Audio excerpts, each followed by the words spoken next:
Today, I've got Kris Kelso on the show. This is a departure from our usual health, wellness, fitness, and biohacking topics to cover something that doesn't get as much attention as it should. Kris is a keynote speaker, entrepreneur, and the author of Overcoming the Imposter. Kris, welcome to the show. Thank you, Nick. It's so great to be here. I'm really excited to have this conversation. So, today, what have you done so far for your health and performance? For my health and performance today, let's see. I took a swim this afternoon, made sure to get a little exercise outside, and I ate a really healthy breakfast to get started, some good protein to kick off my day and make sure that I had a sharp mind. And then, of course, I have water within reach at all times. Smart man. How'd you decide on a high protein breakfast? Well, I'm going to have to just be honest. My wife made it for me. So she came in with some scrambled eggs and stuff, and it was just what the doctor ordered. So it was great. Perfect. So today we're covering something called imposter syndrome. And for those watching on YouTube, you can see that Kris has a big poster of his book in the background. What is imposter syndrome? Yeah, imposter syndrome is a psychological term that was coined in the 1970s, actually. And it refers to the tendency of many people, it turns out, to overvalue the accomplishments of others and to undervalue or even doubt the reality of their own success and their own accomplishments. And so what happens is, as an entrepreneur, I look at Nick and I say, well, man, Nick seems to really know what he's doing and he's got it all together and he's got this great podcast and he's really, doing some great stuff and he's smart and savvy and he seems to really have a plan and execute it well. Whereas my success as an entrepreneur, boy, it sure has involved a lot of luck and timing and maybe just happening to know the right people or be in the right place. And there's a lot of mistakes that I've made, a lot of trial and error along the way.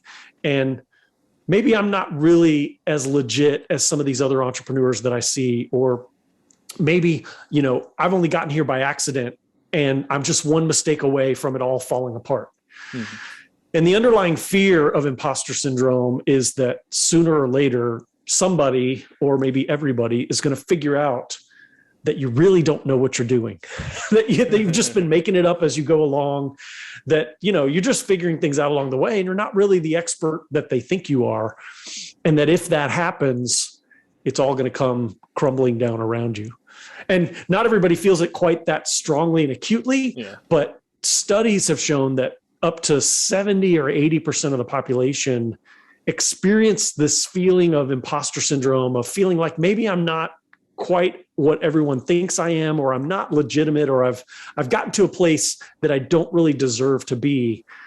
That most of the population experiences that at some point in their career. Do you think that social media and seeing the so-called Instagram highlight reels has perpetuated and made this problem worse? Absolutely. I think you framed it just right. It's a highlight reel. We see the highlights of other people's lives and careers. And the problem is we compare the reality of our life to a very polished and filtered version of someone else's life. And so it's so easy to look at another person, especially on social media, where everything's very intentional and very carefully curated, and think, man, I just don't measure up to what I'm seeing in everyone else. And even if you're sort of participating in social media and you're posting all this great stuff and people are telling you, wow, you're doing awesome things, that you're only posting the highlight reel, that you're only publishing, the great stuff, and that there's a lot of trial and error and struggle and fear and insecurity, and that things aren't as great as they appear to be. So those kudos and that recognition you get sometimes feels hollow, because it's not based on reality. It's based on sort of a half truth or a very filtered version of what your life is like. And even profiles of the major A-list entrepreneurs and celebrities, those even are subject to the same curation, where you will hear about them one day as the overnight success, but then if you actually get to know them, it wasn't overnight. It was overnight as a result of years of hard work, putting in the blood, sweat, and tears. Absolutely. One of my favorite sayings, and I wish I knew who originally said this because I would give him credit, but I've heard it many times, that it takes a long time to become an overnight success. Exactly. And that is so true. If you talk to any of those people who just seem to come out of nowhere, there's a long journey to get there most of the time. And you have to work and strive and learn and grow and even fail your way in some cases to success and to that breakthrough moment. Imposter syndrome is a topic that I stumbled upon through conversations with friends and colleagues, and I discovered that I wasn't the only one that felt this, and they felt it too. And then I realized just how common it is. I'm assuming you had a similar story because you've written a book about it. Yeah. The first time I heard the term imposter syndrome, at least that I can remember, was in a conversation with an executive coach. And I, as an entrepreneur, have leveraged several executive coaches throughout my career that have helped me tremendously. And I have since gotten training and certified as a coach. And now I'm a coach myself, and I coach other business owners and entrepreneurs. But it was in conversation with an executive coach that I learned about imposter syndrome. And it was, as you described, sort of an aha moment when I realized that, oh my goodness, that thing that I felt has a name, and it's not just me, and I'm not the only one. And then as I began to study it, I realized that it is very prevalent. And in fact, statistically, it's more prevalent among high achievers. So the more you are pushing the boundaries and stretching yourself, and the more ambitious and aggressive you are, the more likely you are to find yourself in a position where you feel like maybe you're in over your head, or that you've gotten something you may not fully deserve. And so that's counterintuitive at first, but when you really think about it, it makes sense that it's not the people that are satisfied with just the status quo and coasting through life and punching a clock and collecting a paycheck that feel like a fraud. It's the people that are actually doing something great. And so the great thing is now, after years of study and hundreds of interviews and authoring a book, I've learned to actually see imposter syndrome in some ways as a great sign. It's evidence that I'm pushing myself, that I'm doing something worthwhile, that I'm stretching, and that there's really awesome opportunities on the horizon. On this show, we're all about growth. And as you just mentioned, imposter syndrome is a sign that you're breaking past your comfort zone, and you don't grow by doing the same thing that you're used to. That's just the recipe for stagnation. And like you said, punching the clock. Yeah, that's exactly right. That voice of the inner critic, which I call the imposter. That's why I say Overcoming the Imposter is the name of the book. That voice is not going to attack you when you're in your comfort zone. It's not going to try to convince you that you're a fraud when you're doing something you've done 100,000 times and you can do it in your sleep with, one arm behind your back, et cetera. It's going to come after you when you're pushing the envelope, when you're stretching yourself, when you're getting outside of the boundaries of what you feel really confident and secure in. But as you said, that's where the magic is. The growth happens outside of our comfort zone. And so it's really important to get there on a regular basis. And when that inner critic tries to come in and say, you don't deserve to be here, failure is imminent, you're out of your sweet spot, you're not going to be successful, people are not going to respect you here, that's actually all good signs of that you're doing something great, that you're pushing yourself. And if you can push through that and not let that hold you back, great things come on the other side of that. Yeah, well, clearly we'll talk about that, because it's one thing to know that this problem, I guess this exists, and it's another to know how to turn that potential weakness, the disadvantage of, I guess, being hyper aware of it, into a strength. Yeah. I've become fond of saying, and I got this from an old cartoon. When I was a kid growing up, I watched G.I. Joe cartoons. And at the end of G.I. Joe, they would give some lesson to a group of kids, and they would say, now you know, and knowing is half the battle. And when it comes to imposter syndrome, I often say knowing is half the battle. And we already talked about this. You and I both had the same experience the first time we heard about imposter syndrome. It was like this weight was lifted and this great feeling of, oh my goodness, that's such a relief. But that's only half of it. Because if you walk away and you don't know what to do with that, then that voice of the inner critic is still going to be there. It's still going to be nagging. It's still going to weigh you down, and you're going to eventually forget and just fall back into those habits of self-doubt and insecurity. But once you're aware, now you can start to fight the other half of the battle, which is to counteract those arguments that go off in your head, to start to see them and build the discipline of recognizing that as a sign of good things, and then to put the safeguards in place with community, with people around you, with the right perspective, and know how to counteract those arguments and actually turn it around from a weakness to a strength. Mm-hmm. Is there anyone that doesn't benefit from knowing this? I don't think there's anyone that doesn't benefit from knowing, or that it would hurt to know this. I have met some people who just honestly say, I don't experience imposter syndrome. And for the most part, I believe them. Now, some people say that and they're putting masks on and they're trying to hide they're afraid of admitting their insecurity, because it does require some vulnerability and some risk to acknowledge that you have imposter syndrome.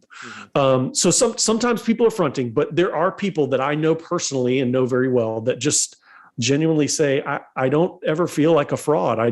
They have sort of a confident humility about them, and they can acknowledge that they don't have all the answers and they don't know everything, but that doesn't give them fear or insecurity. They've just learned to really push through that. So as I said before, it affects at least 70 to 80% of the population at some point. So I'm never going to say it's everybody, but it is fairly universal and a very widely experienced trait and experience. Do people experience it outside of their career as well? Yes. And that's an interesting question. Most of my research and the work that I've done has been about business and profession and career. But I have had some conversations with people who say that, I feel like a fraud in personal relationships, in friendships. I feel like a fraud when I'm trying to help others in ministry or some other type of social good. Yeah. People sometimes feel like a fraud in their hobbies, which is so sad, because your hobbies are supposed to be enjoyable.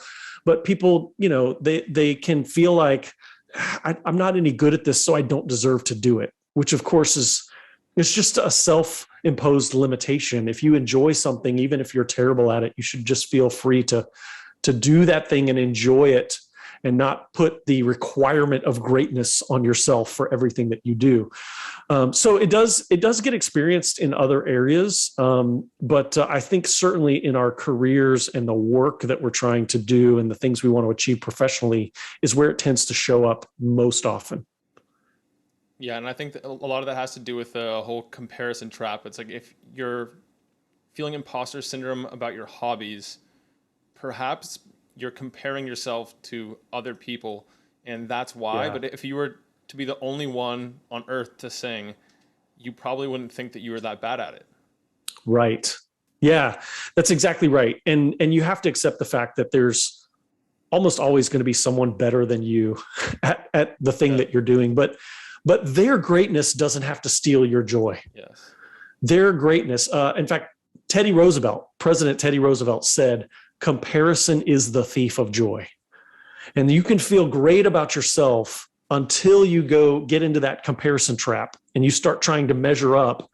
And all of a sudden you can feel less good, less happy, less qualified, less talented. And there's just really not any value in that. Certainly there's value in looking to other people to learn and to improve. And certainly competition drives us to be better. And that's a good thing generally. But when your comparison is not to learn and grow, it's to criticize yourself and to put yourself down, it's not healthy and it's not helping you. It's only hurting you. Mm-hmm. So why would someone say they recognize they feel imposter syndrome? What's the next step for them? Why would they want to work on it? So there's a number of reasons that you should want to work on it, because it's not just a negative feeling. It's not just an uncomfortability or an internal struggle. It can actually affect your performance. it can actually hold you back. I mean, a lack of confidence is going to show up in the way that you perform in your work, in the way that you interact with people. And there's also some psychological games that go on where we self-sabotage. You know, one of the traps that you can fall into when you have imposter syndrome is procrastination. I'm worried that that client's going to reject me, so I keep putting off the call to try to close that deal. And eventually the client goes and finds another solution. And you say, well, see, that's evidence that I wasn't good enough. Well, not necessarily. It might just be evidence that you didn't do the job you needed to do. And so that lack of confidence or that internal mind game, that battle that goes on with yourself can really hold you back. I have some stories in the book.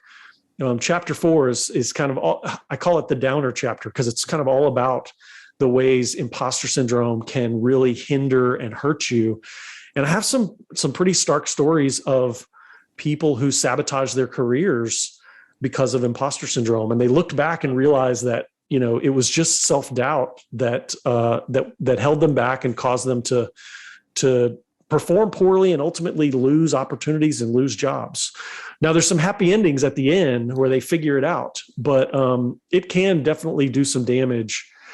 And sadly, I've talked to too many people who, you know, are a little bit later in life and looking back saying, I wish I understood this earlier, and I wish I had gotten this under control, recognized that, and been able to counteract that self-doubt much earlier in my life. And my message to them, first of all, is regret does not benefit you. You have to forgive yourself, and the only thing you can do is move on from where you are. But you can help other people by helping to share this message, helping to explain and help people understand imposter syndrome and recognize when it's getting to them as early as possible and learn to build the muscles to counteract it. And remove the negative stigma associated with expressing it. Absolutely. Yeah, I think one of the best statistics that we've already talked about is the fact that it is sort of a sign that you're a high achiever. When I share that with people, they begin to wear it as a badge of honor. Or like, oh, imposter syndrome is not something to be ashamed of. It's actually it's a good sign that I'm pushing myself, that I'm stretching, that I'm outside my comfort zone. And so, yeah, exactly. Helping people understand that it's not something to be ashamed of, that it's not something to be hidden. And in fact, one of the ways we counteract imposter syndrome is to talk about it, to get in a group of people that are willing to be open and vulnerable and to begin to discuss where we each have our little insecurities and challenges and where our inner critic attacks us the most, so that we can encourage one another and hold each other up. And we can overcome imposter syndrome as a community a whole lot easier than we can when we're isolated and we're alone. Yeah. On this show, we talk a lot about the things you can do to increase the performance of your mind and body. Typically, that's exercise, diet, sleep. These are all pretty big lifestyle changes. And for the average person, that might be too much. So if there's a low-hanging fruit, like changing your relationship with imposter syndrome, that's a great place for people to start. So I guess now that we've covered that, let's get into the brass tacks of how exactly do you work on overcoming imposter syndrome? Well, there's two primary tactics of the imposter that you've got to recognize and then begin to counteract. And so I'll give you both of them. One is the fear of failure. The imposter, that voice of the inner critic, is going to try to convince you that if you try new things, if you experiment, if you get outside your comfort zone, that the risk of failure is high and that failure is fatal, that failure is a black mark on your record, that failure is something you need to avoid at all costs. And certainly failure in public is something you cannot afford to risk. So in order to counteract that, you've got to change your relationship with failure. You got to change the way you think about failure. So I've got a whole list of stories in the book about people who failed their way to success. And some examples are Babe Ruth. He's widely known as one of the greatest baseball players of all time. He held many Major League Baseball records. Some of them still stand today. And his nickname was the Sultan of SWAT because of his slugging ability, his home run records. But his other nickname that not as many people know about was the King of Strikeouts. Yeah. Babe Ruth, his career total of 1,330 strikeouts was a Major League Baseball record for 30 years. 30 years he held the record until it was beaten by a guy named Mickey Mantle. So Mickey Mantle took the strikeout record from Babe Ruth, but these are not guys you think about as failures. Yeah. And they didn't just fail in private. They failed on the big stage with thousands of people watching. But what they understood was that failure is not the opposite of success. Failure is part of the process of success. They hit home runs because they took big swings, and they know that taking big swings is going to involve trial and error. You gotta figure out how that pitcher pitches by trying some stuff and by trying to psych him out and by doing some things that are going to result in strikeouts and misses and occasional flubs, but they're going to eventually result in success. And so that's one of dozens of examples that I include in the book about reframing failure, not as the opposite of success, but as part of the process of success. Failure is learning. And so when I now endeavor to do something and that voice says, there's a risk of failure, that your success is not certain, what I counteract that with is there's two options that are going to come out of this thing I'm going to try. I'm either going to succeed or I'm going to learn. And failure is only truly failure if you learn nothing. True. So as long as I have something to learn that's going to make me better, that's going to make the chances of success greater in the future, failure is okay. It's part of the process. So that's number one. Like when you are in a new, uncomfortable situation, there's a palpable feeling in your body as you realize that failure is a possibility. And a lot of us have heard like the whole idea that you miss 100% of the shots you don't take, meaning that if you don't try, there's no chance of success. But how do you overcome that feeling, like the core feeling you have that says, don't do this, you're risking, it feels like your life, but it's not. Yeah. Well, again, it all comes down to your mentality, your mindset about failure. If failure is learning and learning is a good thing, and you believe that learning leads to success, you lean into failure. You look forward to failure. Not that you want to fail, not that you value failure over success, but you value failure as part of the process of success. And so you remove that fear. And when the imposter tries to tell you, when the inner critic says the risk of failure is high, you should back up, then you hear that as the opportunity to learn is high. Yes. And so I should charge headlong into this situation, into this opportunity. Yes. And that's something that I've been focusing on is noticing these. I guess noticing is the first step. So once you notice, then you can retrain your body to reassociate that feeling with, okay, I'm charging forward, I'm pioneering something. Yeah. And then all of a sudden, over time, that becomes a good feeling, and you become, as I like to say, comfortable with discomfort. Yes. And along that line, I wrote an article in Fast Company magazine a couple of months ago, and maybe you can find that and put it in the show notes for this episode. The article is about reframing anxiety as excitement.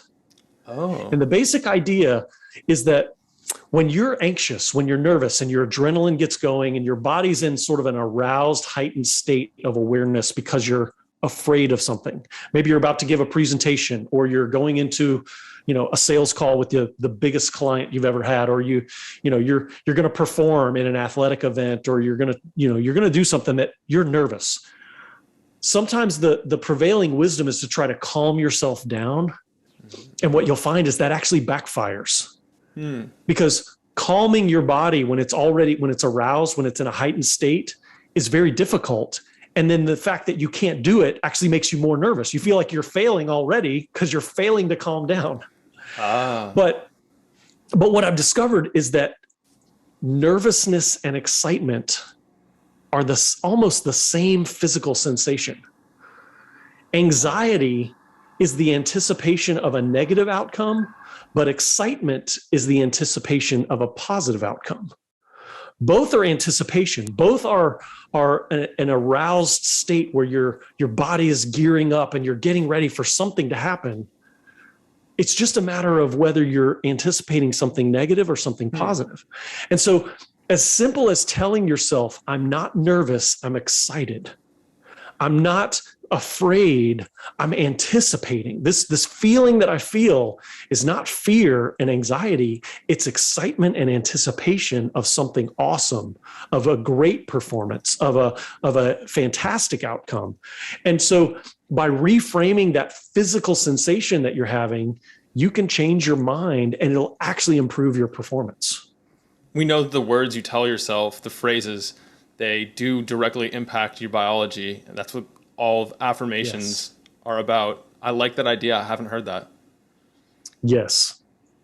Yeah. So just reframing, number one, that failure is not failure as long as I learn something. If I gain something from the situation, so now I have an opportunity to succeed and win, or to learn, and that becomes a stepping stone towards the next success.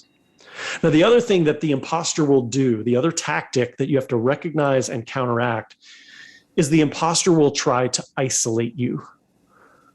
And if you've ever watched one of those nature documentaries where they break down the hunting tactics of a pack of wolves or a family of cheetahs, one of the things that they do is they identify a target and they try to isolate it from the herd. Mm-hmm. And we've already discussed at the beginning of this conversation that when you have imposter syndrome, you often feel like you're the only one feeling that way. That everyone around you seems to have it figured out. And I'm the only one who's sort of faking it and sort of, pretending. And that inner critic will tell you that you're the only one and try to get you to withdraw from people, to not be vulnerable, to not open up, to not acknowledge what's going on, to put up walls and masks and defenses to try to protect yourself. But that actually works against you, because when you're isolated, you're more vulnerable. When you separate from people, the voice in your head gets louder. The inner critic has power. The inner critic can just sort of have his way with you and work you over. And you don't have the perspective of other people providing a reality check and giving you reason in that situation. So the temptation is to pull away, but you actually need to lean in. You need to open up to someone. You need to say, hey, I'm in this situation and I'm struggling with self-doubt. I'm struggling with whether I'm worth this, whether I can make it, and not just anybody, of course, but someone you can trust, and to open up and be vulnerable, which is why I encourage everyone to be a part of some kind of community where vulnerability is the norm, where people are willing to open up, people are willing to talk about their struggles and their challenges. And in fact, if you're a part of a community and vulnerability is not the norm, vulnerability is not celebrated or rewarded, that community is actually going to work against you, because it becomes the social media phenomenon where everybody's showing their very best version of their life. And you feel like you're the only one that has a lot of cracks and flaws under the surface. But if you're in a community where vulnerability is the norm, where people are willing to open up and trust one another, then it'll actually weaken your inner critic. It'll starve the imposter. So vulnerability is a really key to making community work for you in this case. I like that. And from what you just described, it sounds like the polar opposite of Instagram, the low light reel, if you will. Yes. And that doesn't mean that we all just wallow in our junk and never celebrate anything good happening, but we have to be real with one another. We have to acknowledge that the successes only come alongside a lot of struggles to get there. And then it's all part of the process, right? And so when I try something and I fail and I learn, I should be able to talk with my community and talk about that failure. And maybe the pain that came with it was tough, but what did I learn and where is it going to take me? And then they can encourage me along the way. That's a healthy, supportive community, as opposed to a community where all you feel like you can do is talk about the wins and compare, all your successes and sort of try to outnumber one another on those chalk marks of victories. That kind of community is just going to work against you. How do you find these communities then?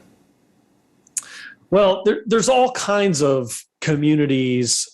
There's online groups and there's local peer groups, and whether you're an entrepreneur or an athlete or in some other type of business, there's a million membership groups and things like that. The challenge is finding the ones where vulnerability is allowed and is supported. And so I'm going to tell you a secret to doing this, but it requires you to take some risk. It's not easy to do the first time, but it's very, very powerful. And that is to lead with vulnerability. So when I go into a new group, let's say that I'm invited to join a group of entrepreneurs or to come to some new membership organization or to be a part of a social group or something, I will test the water by opening up first. When I don't know yet if I can trust these people, I will get vulnerable and talk about something I'm struggling with. I'll talk about a fear that I have. I'll talk about an area that I'm just not what I want to be, but I'm working to grow. And I'll see how people react. And usually one of two things happens. Either I see some uncomfortability, maybe some defensiveness, maybe people saying, oh, well, that's not me. I don't have that problem. No. And I know, okay, vulnerability is not okay here. They're not comfortable with that. Or more often, people say, oh my goodness, I'm so glad you said that because I have that problem too. Or, well, maybe that's not my trouble, but let me tell you, here's my struggle. And it's very similar. And here's how I see that play out in my life. When you open up, you extend people a lifeline because you tell them it's safe to talk to me and to be real. And the right people will lean into that. And then you're in a community where you can trust and where you can be open. So I've started using vulnerability as a testing tool. I've used it as a litmus test, if you will, to tell whether the people that I'm with, the community that I've just engaged with, is the type of community that I want to be a part of. Now, that is not without risk. You may be shamed, you may be shunned, you may not get a good reaction. But what I've learned is if that happens, that was going to happen eventually anyway. And I just got there a lot faster and learned that I don't need to invest my time and energy into this group. So it's really easy to say that, and it's very hard to do it. I'm not going to pretend that it just comes easy. But once I saw the power of doing that a few times, I've just learned to use that as a test and say, hey, I'm going to be open, transparent, see what these people are made of. And then you figure out really quickly whether communities are worth being involved with and whether they're going to help you in your battle with imposter syndrome or whether they're just going to work against you. That's an awesome actionable tip that I'm going to have to try.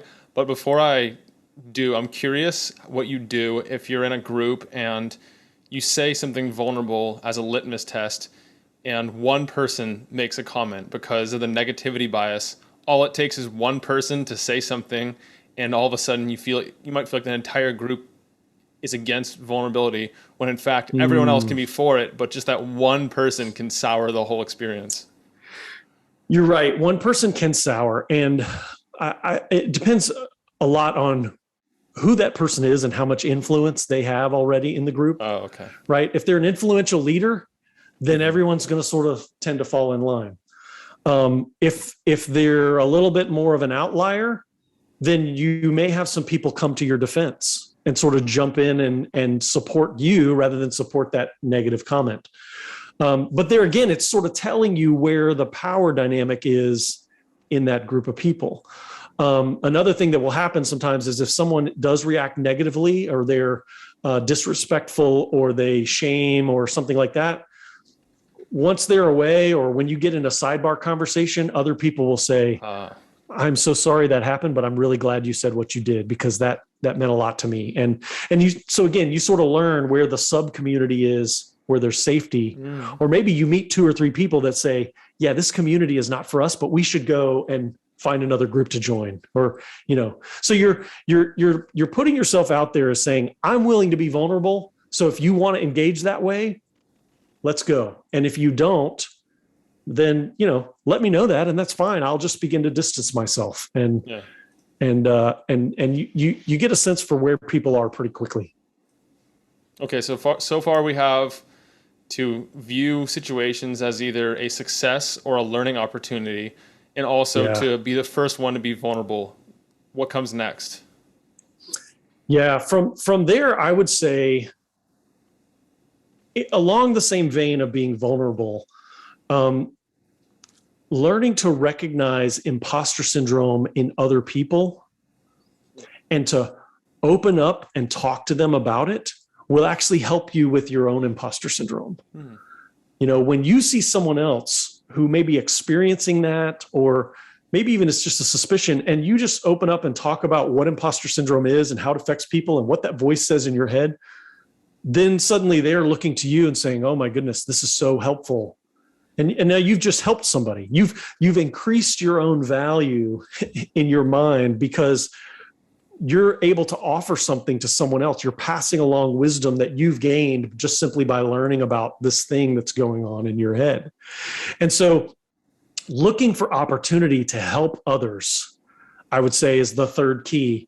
And, one of the things about being helpful, whether it's mentoring or teaching or training, that I think we get wrong so often is we feel like that in order to be a mentor, you have to be at some pinnacle of expertise. You have to be beyond the point of being mentored yourself. Like you can either be mentored or you can be a mentor, but you can't do both at the same time because that doesn't make any sense. Well, I think that's hogwash. I think that doesn't make sense. That, there's no reason that I can't be learning from someone and turning around and teaching someone at the same time. So I'm an executive coach, but I also have an executive coach, and I get coaching for myself and for growing my business. I hire consultants and I do consulting for other people. There's no reason that it has to be one or the other. In fact, I think that your coach should have a coach.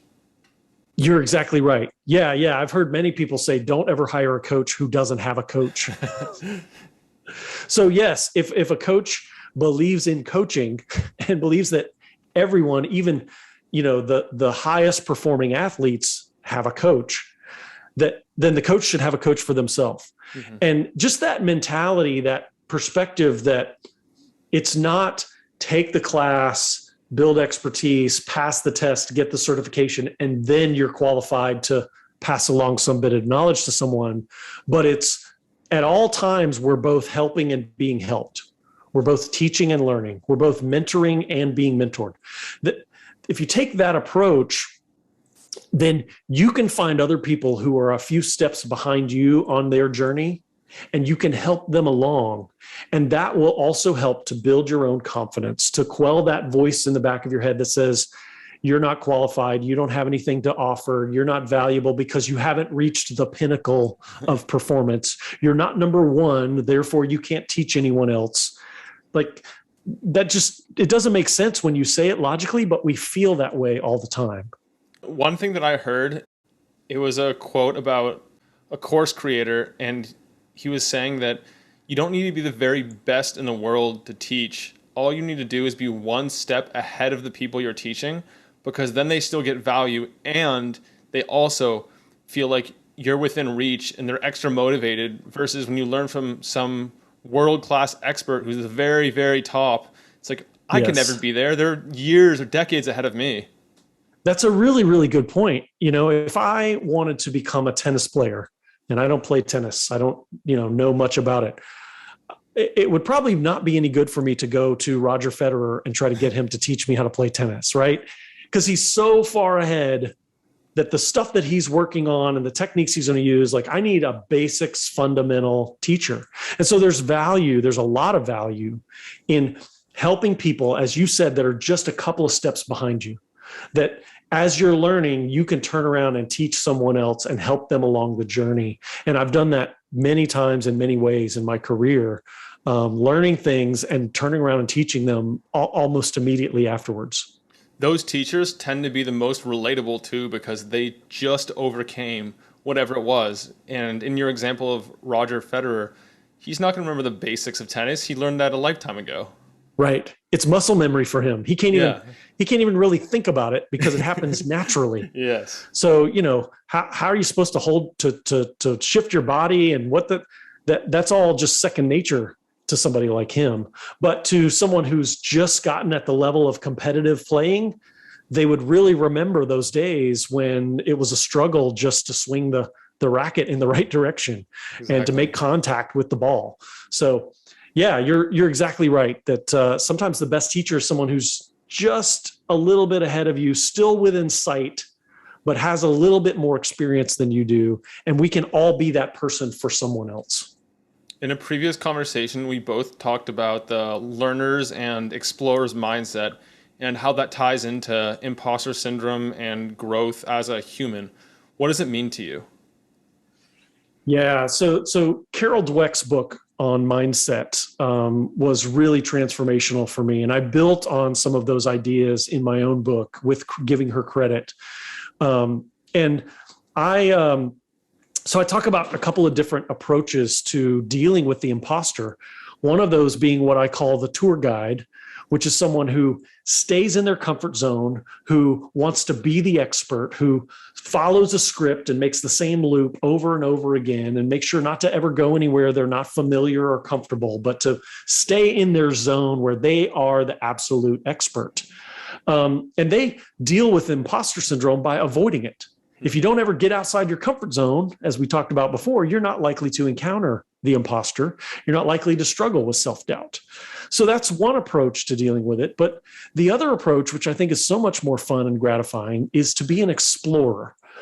And an explorer is a person that not only is willing to get outside of their area of expertise, but actually leans into that uncertainty, that looks for the opportunity to figure something out as they go, to learn along the way, and to make some mistakes. See, an explorer realizes that taking a path and hitting a dead end, realizing it's not going to get you where you want to go, and having to turn around and come back is not failure, it's learning. And again, it's that reframing failure as learning. An explorer says, I'm always going to get somewhere, or I'm going to learn about an area that will help me to get somewhere where I need to go. And so adopting that explorer's mindset, which is really about reframing failure as learning and being open to experimentation and open to the fact that I'm not going to be the expert on everything all the time. And that's actually good for me. That is the mindset that I try to embody. And I've failed at this at times in my career. I've definitely acted like a tour guide, and I tell some stories in the book about, when I let the fear of looking inexperienced or uneducated hold me back. But I try as much as I can, and I work to build the discipline of having an explorer's mindset, being very growth oriented and looking for opportunities to learn and stretch and grow. A lot of times experts they have blind spots. Like, for example, one big one that's well known in like the health and wellness community is that in med school, most doctors only receive about 4 hours of nutrition coursework over their entire time there. And because of that, as new things emerge, they're not on top of the research. And so a lot of times the experts at the very top get left behind. Yeah. I think it's really difficult to be both deep and broad. And so the deeper you go, the more expertise you build in one vein, in one vertical, the more likely you are going to have a lot of blind spots in the sort of adjacent verticals, like you talk about, that a doctor that's got a ton of education experience in medicine and treatment, they just don't have the time and the bandwidth. They haven't invested the same kind of effort in learning general health and wellness and more natural practices and those kind of things. So, it's sort of like when all you have is a hammer, everything looks like a nail. When all you've learned is medicine, then everything that's wrong, you want to treat with some sort of medical treatment. And so I think that befalls a lot of us, especially those that do put in the work to become experts. Yeah. And that's where we have to have the humility to say, there are boundaries to my expertise, and I've got to build relationships with the people around me that can help fill the gaps and to recognize my blind spots and bring the expertise that I don't have. There's also, I think, there's a complex that happens to a lot of people who become experts, especially those disciplines like physicians and lawyers, where there's a lot of schooling. Yeah. Psychologists know that there's sort of a mental problem that happens, or a psychological problem, where expertise in one area makes you feel like you're an expert in a lot of areas. And so, being recognized as an expert can sort of give you a false sense of a wide-ranging expertise in areas that you don't really have. There's a graph I've seen of like knowledge acquisition, and it's not what you'd expect. You'd expect it to be linear. Like the more you learn, the more you retain. But then it's actually more of like a sine wave where yes, you learn, and then all of a sudden you realize that you know very little compared to what you need to know, what you think you know, and then you go down and then you come back up, and the farther you get, the more you realize how little you know, paradoxically. Yeah, one version of that I think you may be talking about is the Dunning Kruger effect. Yeah, that's probably it. Which is where psychologists studied how confidence correlates to expertise. And that as you learn something, your confidence rises really quickly, even though your expertise is still very small. Yes. And then eventually your confidence drops off because you realize how little you actually know. And so that first bump of a ton of confidence with very little knowledge is sometimes referred to as Mount Stupid, because that's the place where you feel like an expert because you've taken one class. Mm-hmm. And I definitely have been in that position where I've even, honestly, when I first learned about the Dunning Kruger effect, I read one article about it and thought I understood it really well. And I was like, oh yes, I'm going to talk about this all the time. And then I studied it a little deeper and went, oh wait, this is not what I thought it was. And I had to dig a little more. So I experienced Dunning Kruger while studying Dunning Kruger. Yeah, that's good. So I've worked in the tech industry for most of my career, and it's a fairly new industry. It's only been around a little over like 25 years. And failure in recent times has been celebrated. It's not just been normalized, but it's been encouraged. And I'm wondering if there's a point at which failure has gone too far and it should be toned back a bit. It's a really interesting question. And you're right, in technology in particular, and in the startup world and, tech company culture, failure is celebrated. And I think overall that's good, because failure is learning, and people who fail have a lot of experience and knowledge that people who never fail just don't have. I do think that it can be overemphasized and pushed to the point of irresponsibility, where people, will just blow through tons and tons of money or resources or effort because, there's no consequences to failure. If failure is great and success is great, then there's no way it can go wrong. And we're just sort of irresponsible and throw caution to the wind. But overall, I think it's a good perspective as long as there's maintained with some balance. And I think where the balance comes in, and maybe the way you factor in that balance, is to understand what the stakes are, right? When the stakes are high, you do have to take failure more seriously. For instance, I'm willing to try some things for the first time, just to give it a shot with very little education or training, or, and just put myself out there when the chances of failure are very high, even related to my business. But I would not walk into an operating room with a set of scrubs and say, I'm going to try surgery today. And, if I fail, I'll learn something. Well, the cost of that failure is really, really high, because a person's life is at stake, or at the minimum, their health is at stake. So there are situations certainly where just risking failure and seeing failure as learning is not appropriate.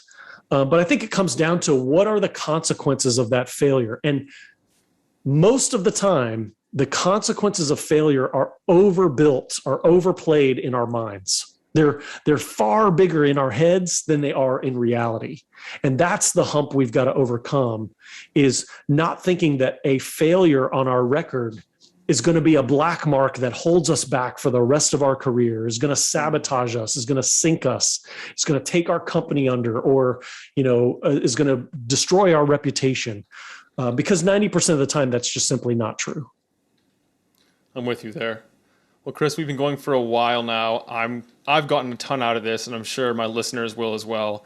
Like I said earlier, it's a subject that is rarely discussed and needs a lot more attention. And the more this message gets out there, the more company culture and lives in their entirety will improve. So thank you for your work. And for those that are interested in connecting with you, either for coaching, to book you as a speaker, your programs, how do they reach you and what do you offer? Yeah, I'm easy to find online as long as you can remember that my name starts with a K, Kris, Kelso, Kelso. You can find me at kriskelso.com. You can also find the book specifically at overcomingtheimposter.com. And at either one of those websites, you can download a free chapter of the book so you can get a taste. And it's actually the chapter about tour guides and explorers. And so I dive really deep. I think it's probably the best chapter in the book. We dive into the reframing failure as learning and changing that whole mindset. So it's a great chapter, and we'll give you a taste for what the overall book is like. I'm active on a lot of social media channels, from LinkedIn and Facebook, and a little bit on Twitter and Instagram. So yeah, people can reach out to me through any of those mechanisms. The websites have a contact form and even a button to book a call if you'd like to have an introductory call and talk about coaching work or talk about a speaking engagement, a conference or event you're doing. And I'd love to engage further and help you really wrap your head around this idea of imposter syndrome and learn how to build the disciplines to counteract that inner critic in your life.